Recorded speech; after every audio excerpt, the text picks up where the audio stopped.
Hello hello! Je reviens pour vous pour une nouvelle vidéo. Je viens de constater que je faisais pas mal de nouages qui différaient de ceux qu'on fait de base. Mais il y a beaucoup de mamans qui me suivent sur Instagram et qui m'ont demandé à montrer les nouages de base avec une écharpe tissée. C'est vrai que souvent quand on démarre le portage et qu'on n'est pas forcément entouré de personnes qui portent, on commence soit par un porte-bébé préformé, voire un baby bjorn, soit par une écharpe de type stretch. Par conséquent, je me suis dit que pour celles qui s'achetaient par la suite une écharpe tissée, j'allais montrer simplement l'enveloppé croisé de base. Je vais vous le montrer avec des vrilles sur le bas pour soulager un petit peu le périnée, parce que je pense que la majorité des mamans qui vont tester ce nouage et qui ne le connaissent pas déjà sont des toutes jeunes mamans. Et c'est important de ne pas avoir d'appui au niveau du périnée, donc je vais vous montrer ce nouage-là maintenant. Pour ce nouage, moi j'utilise une taille 6, voire une taille 5. Suivant votre morphologie ou la taille de votre bébé, ça peut aussi pas mal différer. J'utilise pour ce nouage-là une Little Poppy. Pour celles qui me suivent sur Instagram, vous aurez vu que c'était mon premier coup de cœur en matière d'écharpe de portage. C'est vraiment une écharpe que j'ai beaucoup utilisée avec ma fille. Vous prenez toujours le milieu. L'étiquette est toujours là pour vous montrer le milieu. Vous placez le centre sur votre torse. Vous allez passer un pan de chaque côté, en faisant bien attention de ne pas vriller le tissu. Je vais vous montrer ensuite.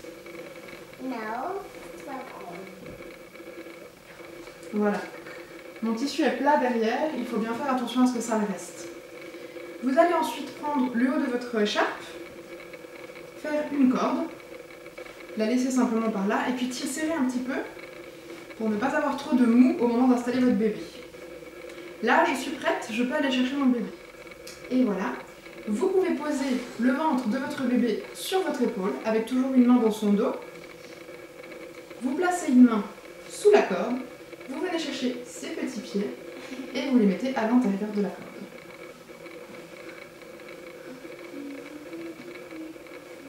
Vous allez l'asseoir sur cette corde. Un tout petit bébé va garder les jambes vraiment rapprochées l'une de l'autre.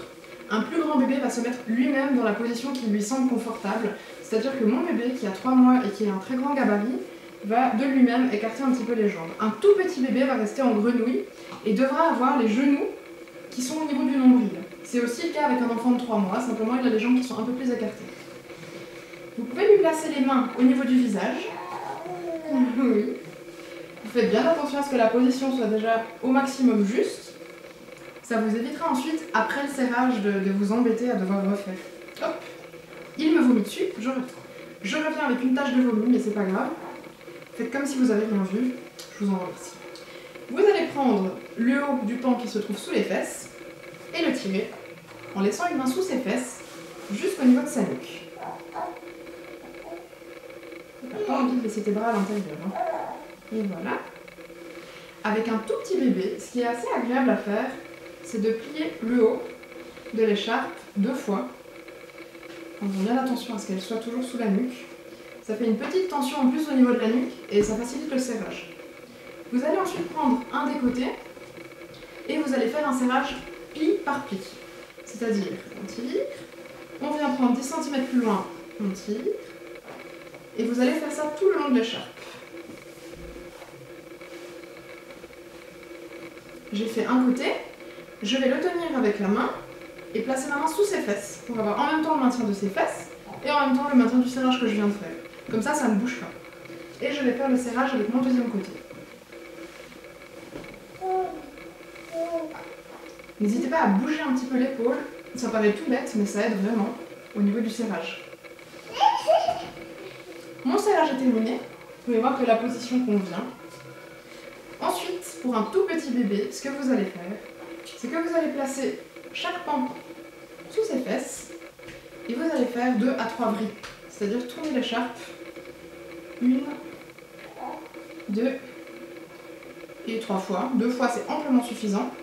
Vous allez venir placer l'écharpe sur vos hanches et vous allez simplement nouer vers l'arrière.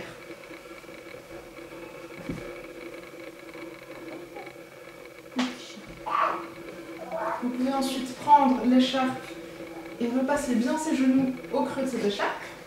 Et voilà, mon nouage est terminé. Mon bébé est dans une bonne position.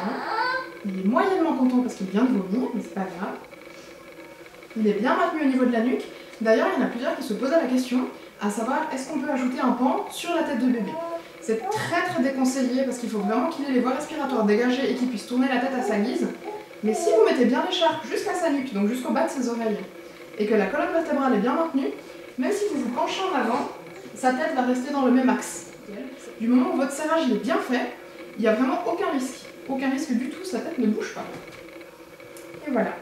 Je vous remercie d'avoir regardé cette vidéo et je vous souhaite une très belle fin de journée.